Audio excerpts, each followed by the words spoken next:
We typically think of cybersecurity as a digital fortress.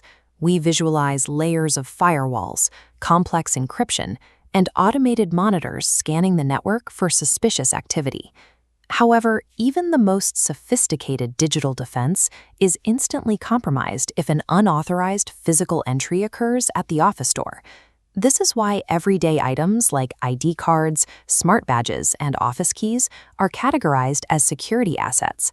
They serve as the physical anchors for the organization's entire safety protocol. These credentials regulate access to much more than just hallways. They protect sensitive physical zones, expensive hardware, confidential documents, and the network's core management terminals. Viewed this way, the office entrance is actually the first point of control for the digital network. Maintaining this perimeter requires shifting our focus from the building's exterior to how we handle these assets in our personal workspaces. The rule is straightforward. Treat your physical access badge with the same level of care you give your most sensitive network password. This means never lending a badge or key to anyone. Even if the person is a coworker you recognize, sharing a credential is a violation of security policy. Sharing a badge removes the ability to track who is actually in the building. It allows actions to be recorded under your name that were actually performed by someone else, breaking the chain of individual accountability.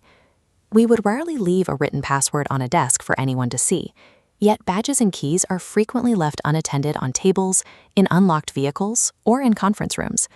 An unattended badge is a high-value target for someone looking to clone a credential or gain immediate illicit entry to the facility. The security of a credential depends entirely on it remaining in the exclusive possession of the person it was assigned to.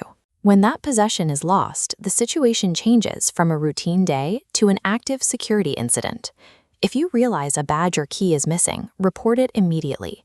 The time it takes to notify security is the window of opportunity for an intruder. Reporting the loss allows the organization to electronically disable the credential, closing the security gap before it can be exploited. Beyond the badge itself, we have to manage how we use doors.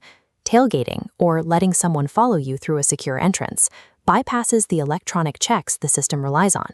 Only use your badge for authorized areas and direct any visitors you don't recognize to the main reception or security desk for a proper check-in.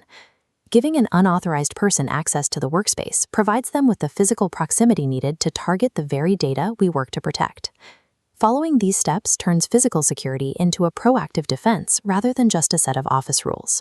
By securing your badge and keys, you are directly shielding company files, protecting hardware, and ensuring a safer environment for your colleagues. Physical and digital security function as a single, interdependent system. A vulnerability on the physical side creates a direct path to the digital side, meaning the strength of the network depends on the security of the door. Protecting your access items is the first step towards securing our data, workplace, and the organization.